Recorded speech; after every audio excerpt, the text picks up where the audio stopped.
วางเอ้ยสิเฮ็ดไหนๆก็เฮ็ดเด้อลูกเด้อกับเท่าโตนะบ่ละเด้อผู้บ่าวตั้งประเทศสิมาขอเจ้าละเด้อจะเราทำใจบ่ได้ด้วยแม่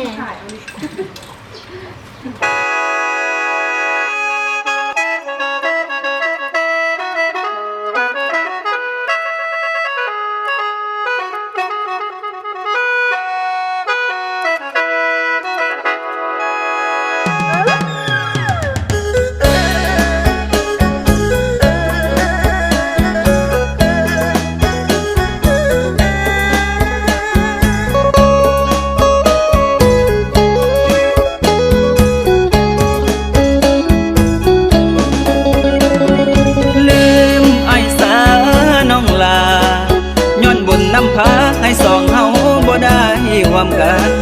แต่งกับเขาซะไอ้ขอให้น้องสุขสันต์พ่อแม่น้องนั้นพวกกันนัดหมายกันมาเขาผู้บ่าวเมืองนอกบ่แม่นกระจอกเขามีแต่เงินดอลลาร์เขาสิมาขอก็ให้น้องแต่งกับเขาซะบอกแก่นคำลากับน้องคนดี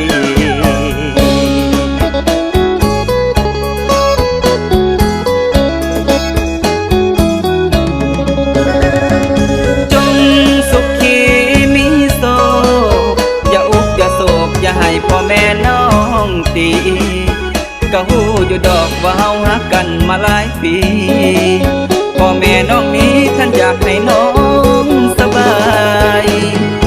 ลืมไอ้ซาเด้อน้องมั่งมีเงินทองบ่อึดเงินใส่เงินใจสิอดเอาดอกย้ำเข้ากอดน้องแนบกายเป็นลูกผู้ชายสิหาเอาใหม่ก็ได้ดอกเด้อ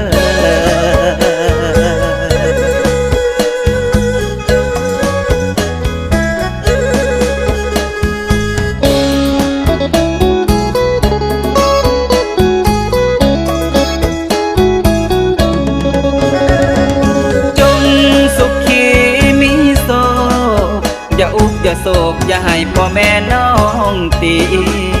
ก็หูอยู่ดอกว่าเฮาฮักกันมาหลายปีพ่อแม่น้องนี้ท่านอยากให้น้องสบายลืมไอ้ซาเด้อน้อง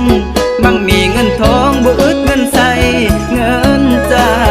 สิอดเอาดอกย้ำเข้ากอดน้องแนบกายเป็นลูกผู้ชายสิหาเอาใหม่ก็ได้ดอกเด้อ